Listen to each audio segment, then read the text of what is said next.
Thank you.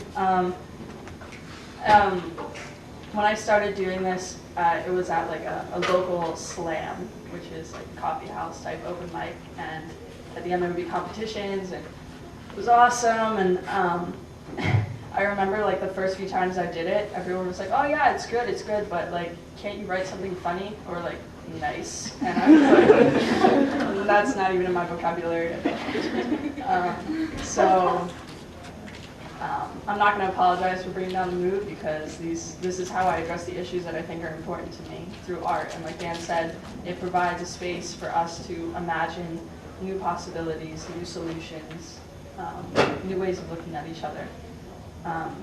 This last one is, I think, appropriate for the topic, especially tonight, being that this is a Rainbow Alliance event, but also in light of the events that took place yesterday. It's called Helium. See the heat of her breath. It fills the hollows of my bones with helium.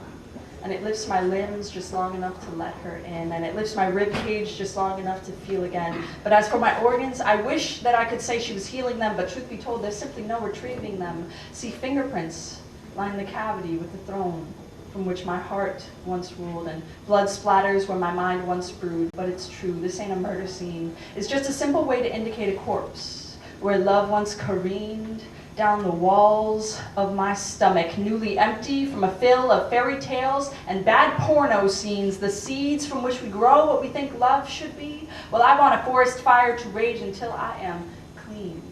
Cleanse me like the ash on the fingertips of priests. Or are theirs the very fingerprints that line my cavities? Because was it really you, lover, who stole my ability to love? Or was this taken at a time when I still thought helium-filled balloons could be fun? Popular belief suggests it's none of the above, because a woman is who I love. Love is obviously the oxygen I am not deserving of. So expand my wingspan and float away. Alone in space, I'm sure I could live, because I'm already inhaling every fume but oxygen. Mask my inhibitions with a night full of tears and a well full of wishes that pull me back to earth.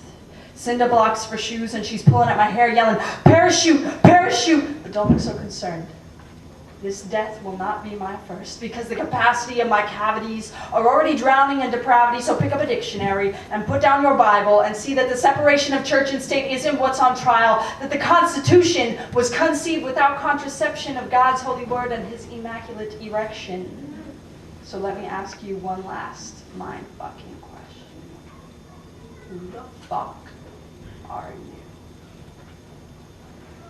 Who the fuck are you to say that this law-abiding citizen isn't deserving of her precious, her life-bearing, breathtaking oxygen?